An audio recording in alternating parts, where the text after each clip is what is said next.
rear wheel bearings on a Triumph Bonneville T140.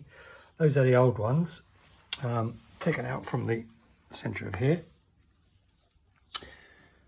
Now the problem is that first of all you take off your locking side and your spacer on the sprocket side, which is the chain side, and then you've got your speedo drive, which is left-hand thread, so it goes the opposite way normal, left-hand thread to undo, remove the spacer, then you're left with the bearings each side with this spacer in the centre.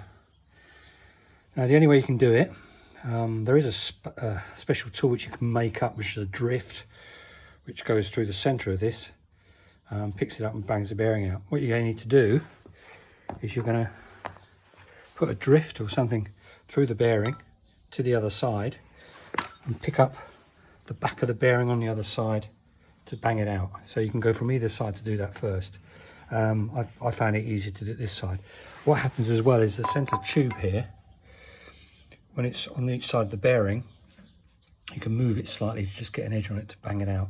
And you will probably burr the end over, but you know, that's the way it goes. And it will come out, but it's just a right bugger to do it.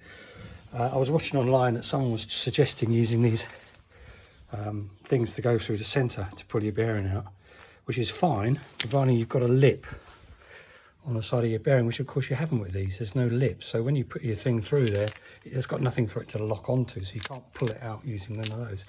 The only way I found was to bang it out, hammer it out from one side to the other. It does come, and that's it.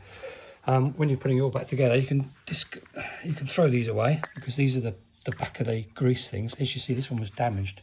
Not sure how that happened, but possibly done before. These bearings were really noisy, and you get the new type, which has got the sealed stuff, so it doesn't need the grease thing. The bearing sits on each side of the spacer when you put it back in, which is why you don't need this, because all this does is just float along the centre spacer, so you don't need these anymore, so you can throw those away. That's it. So hopefully you found that informative. I looked everywhere on the internet to try and find how to do this, and this is the only way to do it.